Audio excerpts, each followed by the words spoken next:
Hi, thank you for joining me in this episode of GradSWE UCLA presents Women in Science, We Have the Power to Change the World. My name is Yifan Gao, a PhD candidate from Civil and Environmental Engineering Department at UCLA. I'm also the International Student Event Officer at GradSWE UCLA. GradSWE stands for the Graduate Student Community of Society of Women Engineers. Our goal is to provide support to graduate students and help them shine in their future career. We are going to host a series of interviews to female scientists, and we hope we can encourage more women to join the community of STEM. Our guest today is Professor Ariel Furst. She's assistant professor from chemical engineering at MIT. Her areas of interest are designing biosensors for diseases, antibiotic development, environmental remediation, and clean energy. If you're interested in her research, feel free to check her website. Hi, Ariel. It's really nice to have you here, and thank you for agreeing to be my guest. Yeah, thank you for the invitation. I'm very excited to talk to you. Yeah, so would you like to introduce yourself to the audience and your lab? Yes, definitely. Let me share some slides quickly while I do that. Yeah.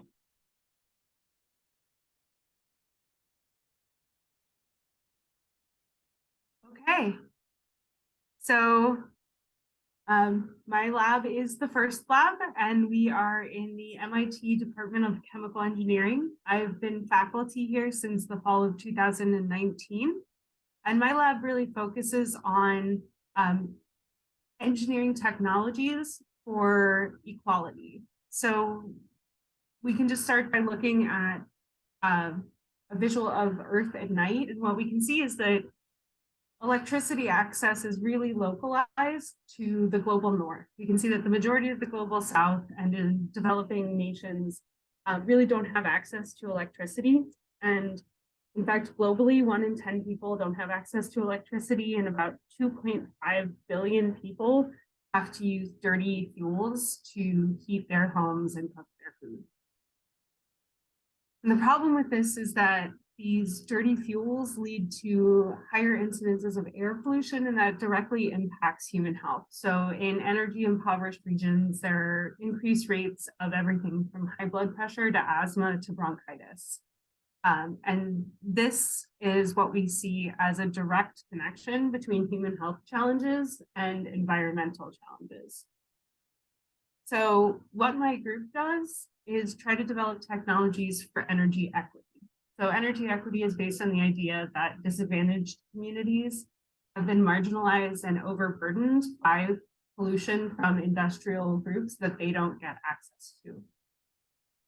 So energy equity requires us to intentionally design systems that enable equal access, and energy justice means that not only do we have to achieve equity, but we also have to mitigate the previous burdens on these groups.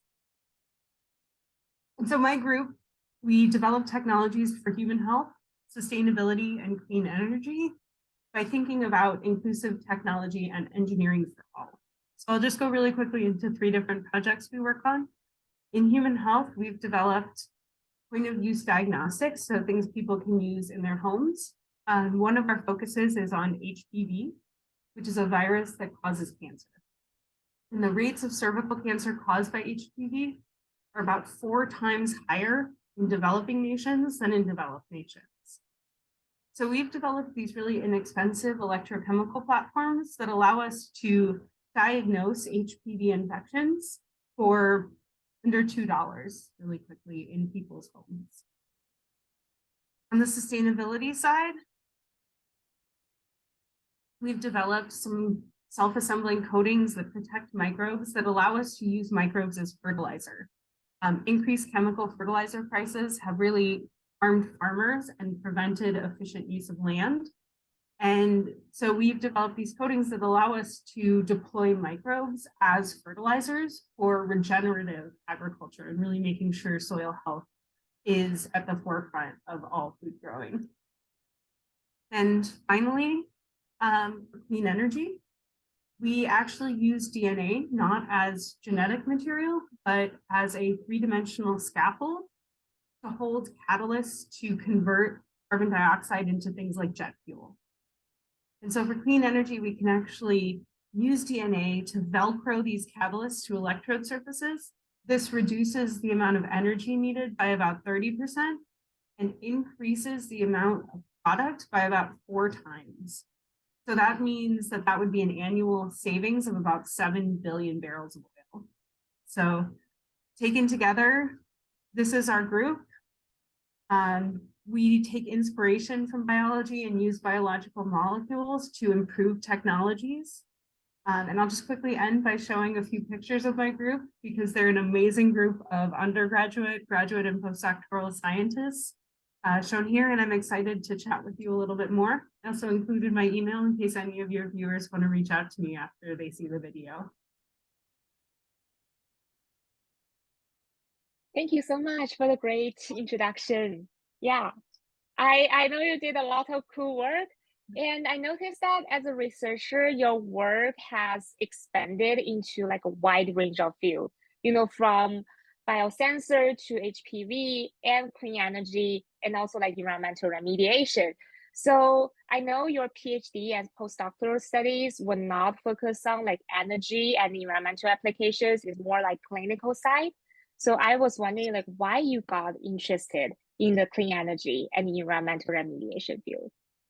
Yeah, that's a great question. So I think as I've started to try to apply my technologies in real world situations, something I learned in both my graduate and postdoctoral work is you really have to think about who's going to be using your technology when you design it. So a lot of the more clinical type diagnostics are fantastic and they work really well, but they're really hard to use. And so that means that you're still limited to centralized laboratories and expensive instrumentation. And so one thing that I really wanted to do was to engineer devices that everyone could use. And as my group started to do that, we realized that, you know, one of the main areas of human health that's underserved is this connection to accessibility of clean energy. And so we really didn't think we were going to be able to solve one problem without the other. And so that's Yeah, kind it's of like a net. Yeah. exactly. Yeah. So like underdeveloping countries, they cannot get access to the clean energy. So like they cannot access to the good health care as well. So they are connected with each other. Exactly. And there's even more direct. So a lot of people who don't have access to electricity burn things like coal or wood in their Yeah. homes for heating and cooking.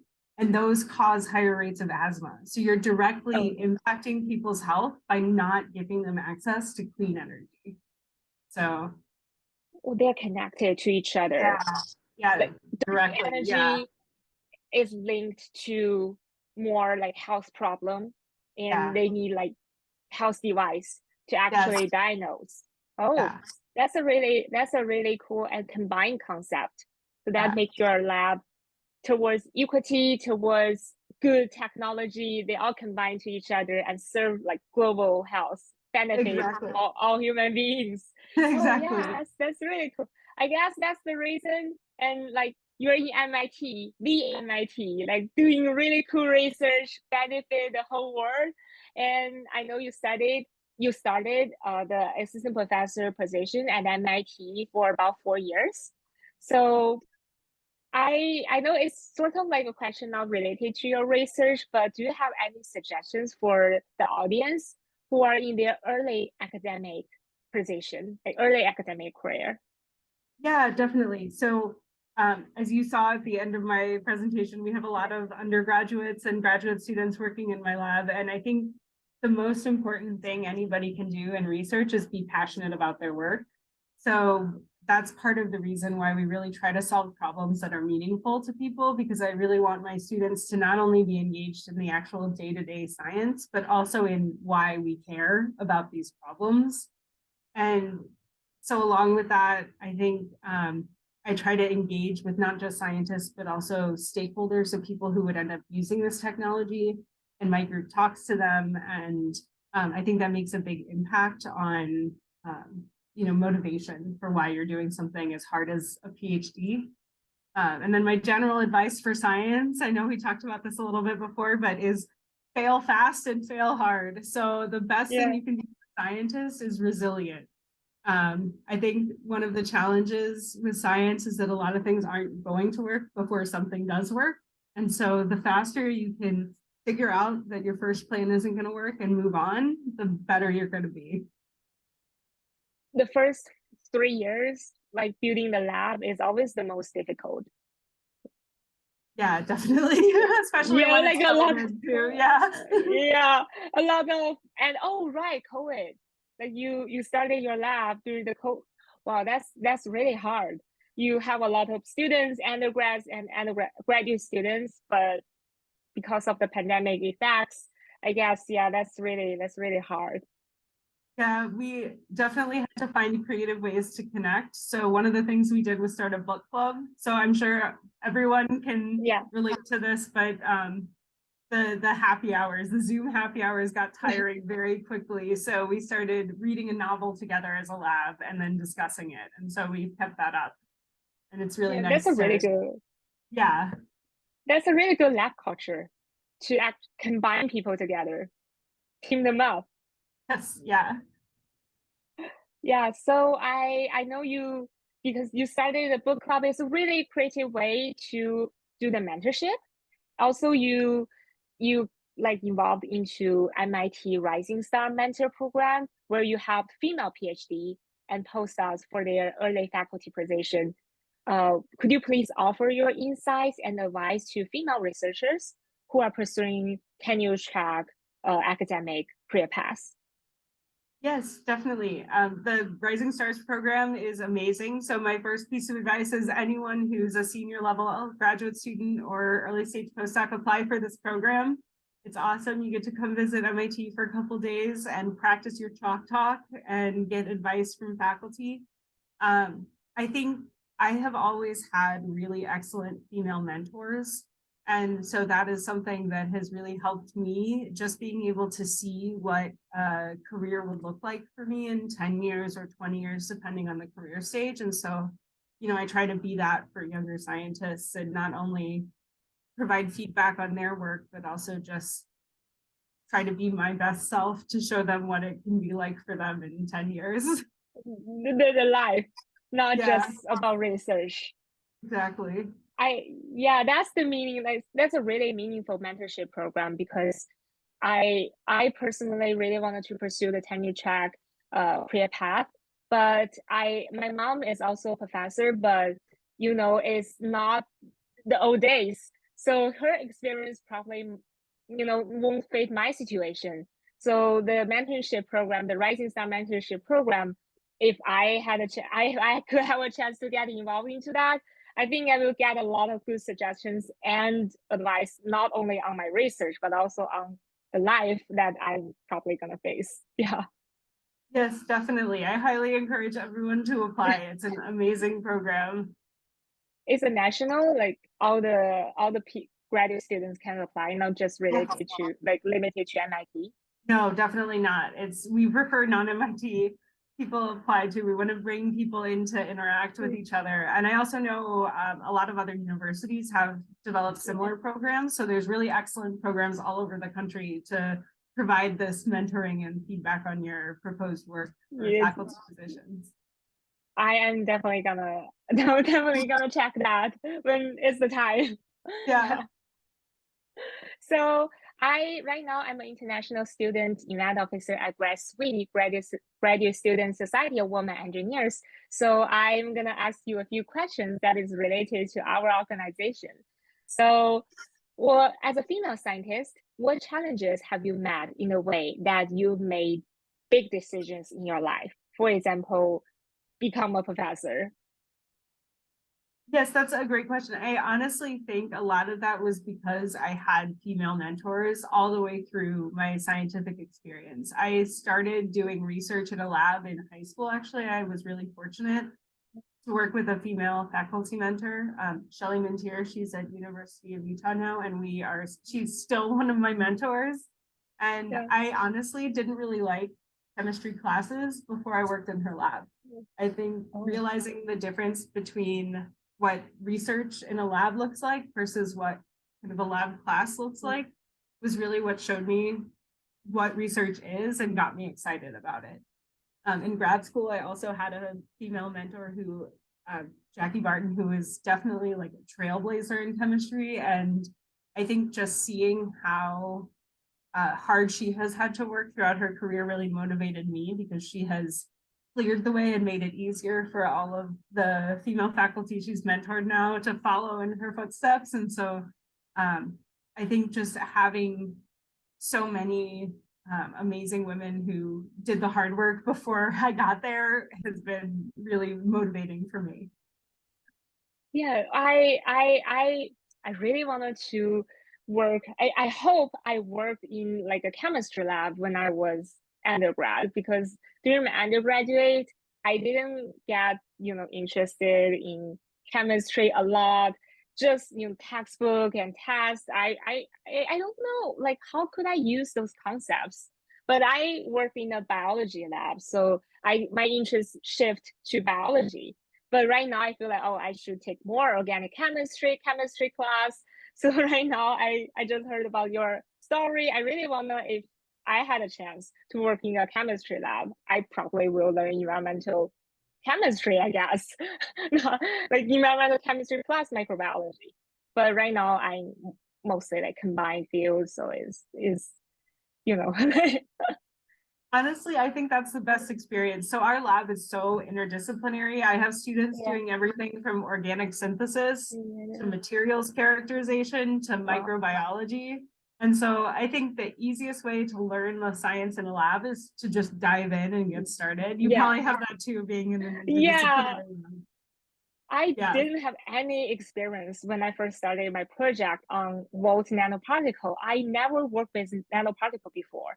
I only worked with bacteria, algae, like other microbes. But you are right. So to learn, the best way to learn is to actually dive in to do the research.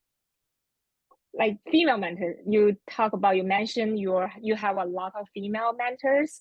So I guess they are all the people you look up to. They are all your female role model.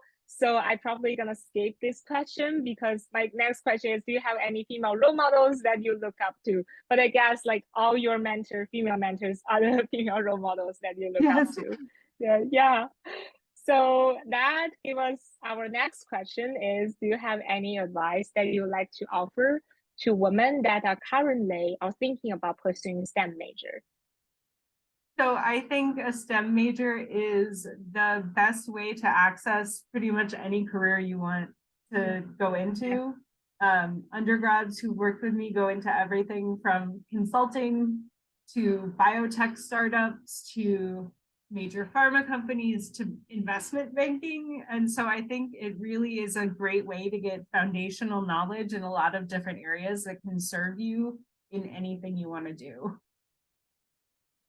So STEM major is sort of the first step to Yeah. a better career. And don't be afraid of it, I guess. Yes, yes. Don't be afraid of it. And definitely, I think, find a group of supportive mentors for you, because I know a lot of the times there can be limited numbers of women in the classes you're taking. And so just having a cohort of your peers to talk to about those issues, and also mentors to bounce ideas off of and be supportive and everything, I think are the two really important things that everybody needs to be successful in a STEM major too. Yes, I totally agree with that. In my department during my undergrad, we have three top female professors. Like we call it three stars. They are really, really great, and they are really elegant, like both in personal life and in research. So basically, like three of them are the professors like I look up to. I got really lucky, but you're right. Like there's not a lot of female professors in the departments like civil engineering or chemical engineering. Yeah.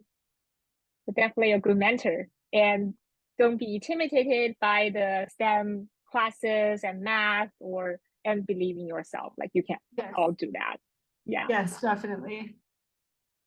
Thank you so much for the amazing talk. I hope we can talk soon. And thank you again for being my guest. Yes, of course. Thank you so much again for the invitation. It's so much fun to talk about our research and my lab and my experience as a woman in science. So thank you for the invitation. Yeah, no problem. Bye. Thank you for joining me for today's episode of Women in Science. We have the power to change the world. Please hit the subscribe button and follow us to hear more stories from female scientists.